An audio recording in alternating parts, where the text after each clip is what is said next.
In this video, we're going to be talking about the possibility of the Straw Hats going to space. Now, I know this might sound like a pretty wild idea to some of you, especially if you mostly follow the anime, but in the One Piece story itself, in the manga, Oda has crafted storylines that could lead to a Straw Hat space exploration. And that is all because of Enel's cover story of the Great Space Exploration. In that cover story, we found out there were aliens, we learned some interesting history, and with that interesting information, we could make some connections to theories like Laugh Tale potentially being in space and the Great Kingdom potentially being from space. And we'll get into all that, but first we have to start with the cover story because that's where the main information comes from, and a lot of people don't actually know about this because they didn't adapt it in the anime. But even in the anime, after Skypiea is pretty much over and Enel is defeated, he isn't like dead or anything. We do still see him in the Arc Maximum flying towards the moon. But besides that, you never get any more information, so it's like, what's gonna happen to Enel here? Is he ever gonna come back? But in the manga, we do get a follow-up story with Enel, and essentially Enel arrives at the moon. And there's a whole entire storyline with this cover story, but there are two main important things that we find out. First off, aliens do exist. As a matter of fact, there are pirates as well, space pirates. And these pirates look all sorts of different. Some of them look like robots, some of them look like minks. But yeah, in this cover story, it gets confirmed that there are aliens. There are life forms that live outside of the current planet. And on the moon Enel arrives to, there are these space pirates that are currently digging for something. On the other hand, you have these 4 robots that are trying to fight against these space pirates. And where exactly did these 4 robots come from?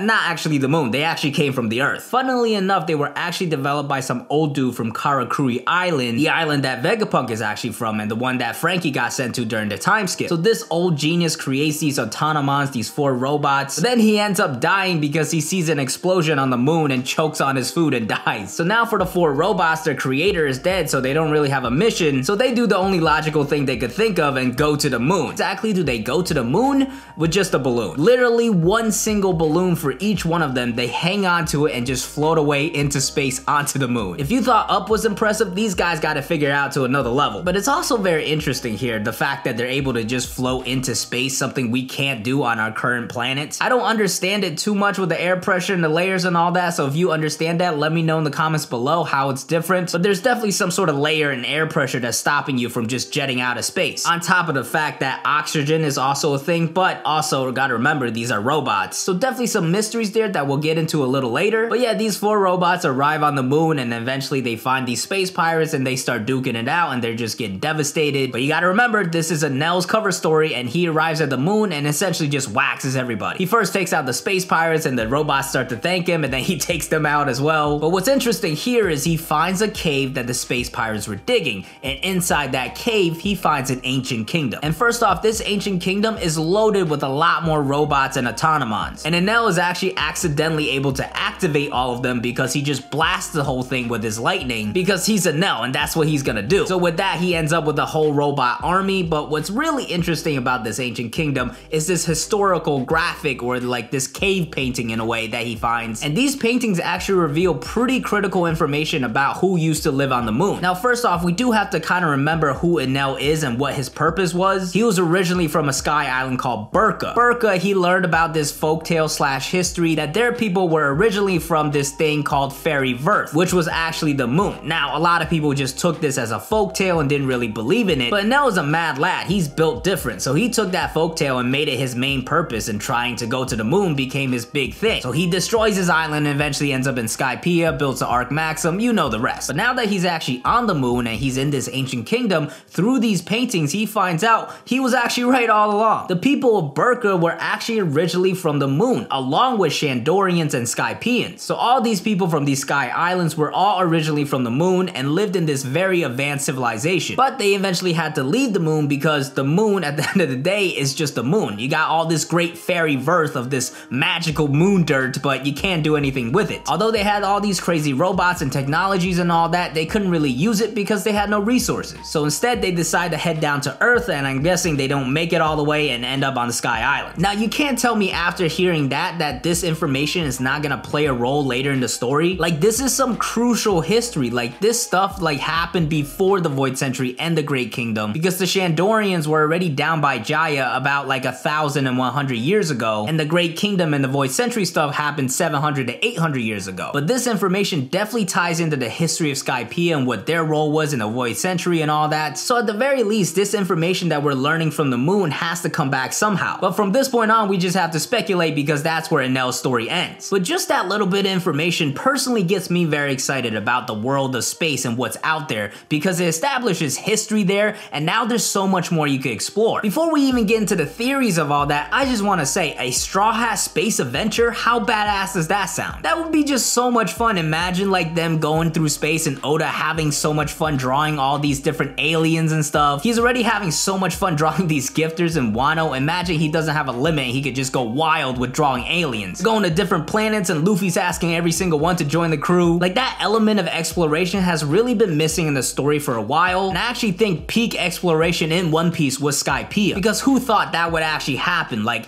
we thought we were just gonna go island to island to island, all of a sudden we're jetting up to the sky and there's a whole other world up there, and there's different races, people with wings, you got all these dials and different technology. I actually feel like Skypiea could have delved into that a lot more, and now in the story it almost feels like that aspect is a little neglected. Skypiea doesn't get referenced too often, and Nell is nowhere to be seen, the dials don't even get used too much, so a fun space exploration arc would kind of like bring it all back and also like bring some exploration back into the story as well. I personally think that this is too good of an opportunity not to use, and at the very least we'll see them do it in the epilogue or something, because if you think about it, it kind of fits the Straw Hats in their dreams as well. Nami wants to draw a map of the world, and she probably already has to incorporate another element to it because there are the Sky Islands. Why not just add another layer with space? And there is a lot to explore out there as well. Like, remember that globe that we saw in the Tree of Knowledge in Ohara? It showed multiple moons or satellites, whatever you want to call them. So that means there should be a lot more different things that you could go to. Yeah, back with the Straw Hats, I'm sure Frankie would love the challenge of making a ship that could fly into space. The Sunny already has like the coup de burst, so that kind of like maybe foreshadows it flying in the future. And finally, Luffy is the captain. This is like the most free man in the world. He wants to see everything, wants to adventure to everywhere. He definitely would want to go to space. So I'm actually pretty confident we will see some sort of space exploration with the Straw Hats,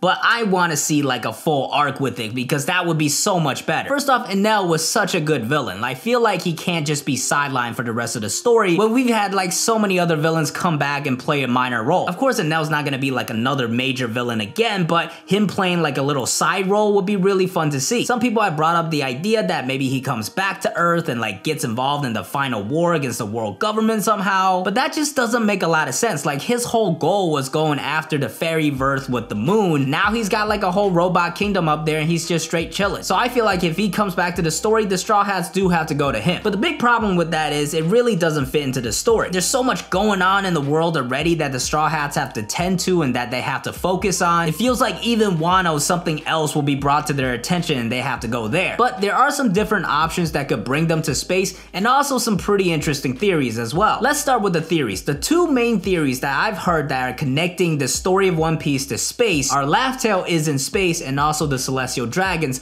are originally from space. The two videos I quickly glanced at are Nux's video and also Grand Line Review's video. I'll link those in the description below if you want to check it out. But out of these two, I definitely lean towards the Laugh Tale one. It's the one that makes a lot more sense to me, and if it were true, I think it contradicts the other one and the other one can't happen. So with the Laugh Tale one, essentially Laugh Tale is something that nobody can find for some reason, even if it's the Grand Line and things are crazy, but like it's one island. Somebody hasn't like randomly stumbled upon it somehow. So one answer could be maybe Laugh Tale is actually in space. Nux, I saw in his video, specifically brought up Rayleigh and how back in Sabaody, Rayleigh was ready to reveal like exactly where Laugh Tale was and all that. So Nux was saying like it wouldn't matter if it was in space because even if he told them, they would have no way to get there. So essentially the idea is Laugh Tale is in space and nobody could really find it because they didn't even consider that it could be in space, and that's why the road poneglyphs are so important, because they kind of reveal like the y-axis, right? Like you find out it's like, oh, like it's all the way up in the sky, it's not nowhere near like ground level. But there are a lot of counters to this theory, and originally I really wasn't too keen on it. First off, we got to think about what's on Laugh Tale. We know the One Piece is there, but also there's something that tells like the history of the Void Century and the ancient weapons and all of that. That got confirmed in the Oden flashback recently when Oden like revealed like, oh, we learned about it all, the ancient weapons, Void Century, all that jazz. So to me, this feels like it pretty much confirms what everybody was already thinking, which is that Laugh Tale has something to do with the Great Kingdom. So as far as the Great Kingdom, we know that they were defeated by the world government,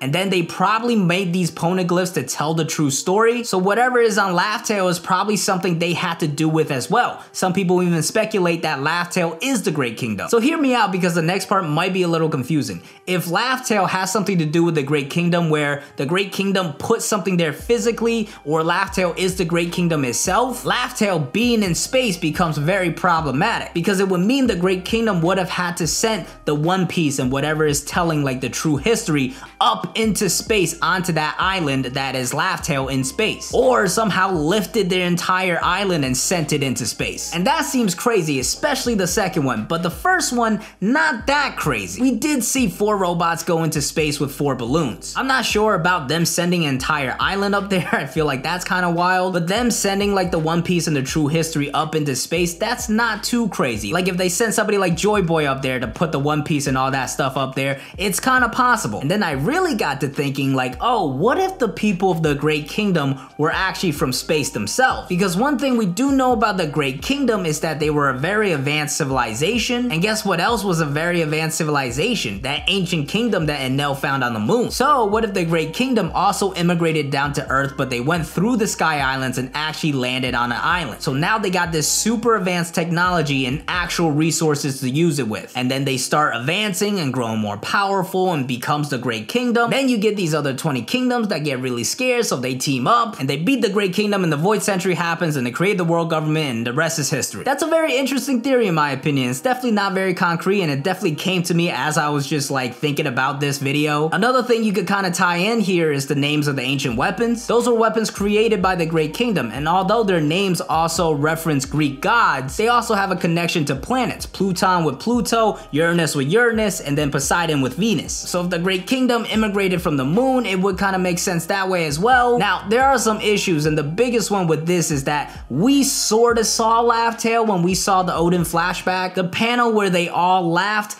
that definitely didn't look like space in the background, but at the same time, we didn't see a lot. So like maybe they found a way to grow some trees on there or something. Hey, there's several different moons. They don't all have to look like Enel's moon. But yeah, out of all the crazy theories, this would probably be the one that I vibe with the most. I wouldn't say I'm confident in it because there's a lot of counters to it and there's not that much backing it. I definitely like it a lot more than the Celestial Dragons being somehow related to space and like being from space. The main thing really backing that is like their astronaut helmets and stuff. But that could be just the basic thing of them being snobby people and not wanting to breathe the same air as regular people. If you want to connect it back to the other theory, maybe they saw the people of the Great Kingdom wearing those outfits and they thought, oh, let's imitate them and like be great ourselves. Another problem with this Laugh Tale being in space theory is like the question of why haven't the world government just gone out to space and like taken it out? Well, first off, space is gigantic, right? So it's probably a little hard to find. But another interesting I thought of is like, what if they don't have the technology to do that? One interesting thing about the Sky Islands is that you don't really notice too much world government influence. So that kind of tells me they don't really have flying vehicles that they could easily access and go up there and like kind of bring their influence to the Sky Islands. And if they can't do that, they definitely can't get to space. And if we want to keep going with this theory and think that they're probably working very hard to develop all these spaceships and stuff, well, they need a good scientist for that, and the one that they have is Vegapunk. And where is Vegapunk from? Karakuri Island. The same exact island where that old man that created those robots that went to the moon was from as well. So maybe the world government got some wind and like saw these 4 robots flying in the air and they're like, okay, who made those robots? We need to know. What is this super advanced technology of balloons? So then they picked up Karakuri Island's #1 genius in Vegapunk. Is this a really good theory or my headcanon making me get really carried away?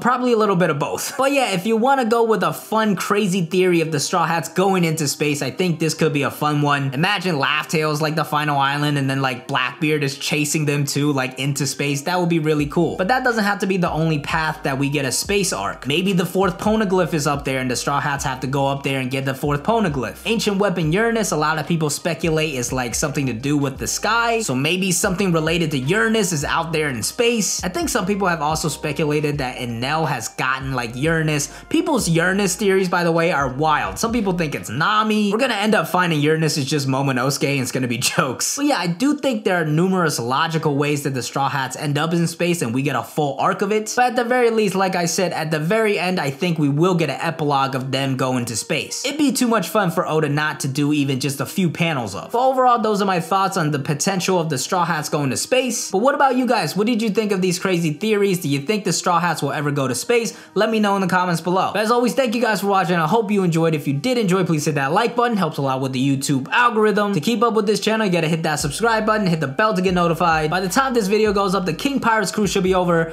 I actually have no idea because I should be on vacation right now. Hopefully I'm chilling in Hawaii having a good time. This is a pre-recorded video. But welcome to all the new crew members. If you want to chat with everybody, the King Pirates Discord in the description below. Be sure to follow me on Twitter. I'm DKing4 and I'll see you guys next time. Peace.